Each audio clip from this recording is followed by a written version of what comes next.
قومی اسمبلی میں قائد حزب اختلاف اور پاکستان پیپلز پارٹی کے سینئر نما سید خورشید شاہ نے وزیر اعلیٰ پنجاب شہباز شریف کو کڑی تنقید کا نشانہ بناتے ہوئے مداری قرار دیا۔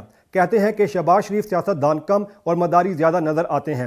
پریس کانفرنس میں تالیاں بجوا کر اخلاقی قدروں کی نفی کی۔ شہباز شریف سیاست دان نہیں مداری ہے۔ شہباز شریف نے تالیاں بجوا کر زینب کے والدین کے زخموں پر نمک چھڑکا۔ شہباز شریف خود کو سیاست دان کہتا ہے، شرم آنی چاہیے۔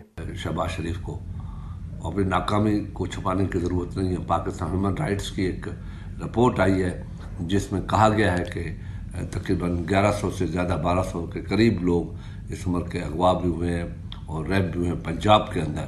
کیا جواب ہے اس کے پاس؟ یہ ناکام ترین چیف منسٹر ثابت ہوا ہے لا اینڈ آرڈر کے حساب سے۔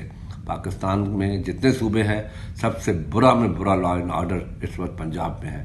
ٹرینیں چلانا، یہ چیزیں کرنا، ڈرامے کرنا، یہ چیزیں جو ہیں وہ اپنی گفتگو میں ان کا مزید کہنا تھا کہ عوامی دباؤ کی وجہ سے زینب کے قاتل 15 دن کے بعد پکڑے گئے۔ 15 دن کے بعد جا کے 16 دن کے بعد جب پریشر میڈیا کو اپریشیٹ کرتا ہوں میں، اور میڈیا کو اپریشیٹ کرنا چاہیے کہ ان کے دباؤ سے جا کے حکومت کے اوپر یہ چیز کان میں آئی ہے، اور یہ اپنے بھی خود بھی اتنے گھبرائے ہوئے تھے کہ بادشاہ آدمی جو کل بے شرمی کے ساتھ وہ تالیاں بجوا رہا تھا سب سے کھڑے ہو کے، ایک بچی کے ساتھ جو ظلم ہوا ہے، کیونکہ شاید ان کو اپنے بچے نہیں ہیں، ان کو اپنی بچیاں نہیں ہیں، ان کو احساس نہیں ہے کہ یہ تالیاں بجائی جاتی ہیں نہیں بجائی جاتی ہیں۔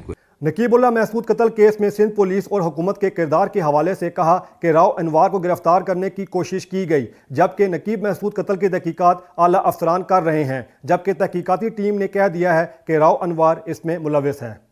اگر انوار نے کیس کیا ہے، اس کے اوپر آپ نے دیکھا ہے کہ سندھ حکومت نے کتنی ایکٹیولی ان پہ کنٹرول کیا ہے اور ان کو پکڑنے کی کوشش کی گئی ہے۔ ان کے اوپر ٹاپ پوزیشن کے جتنے آفیسرس ہیں ان کی انویسٹیگیشن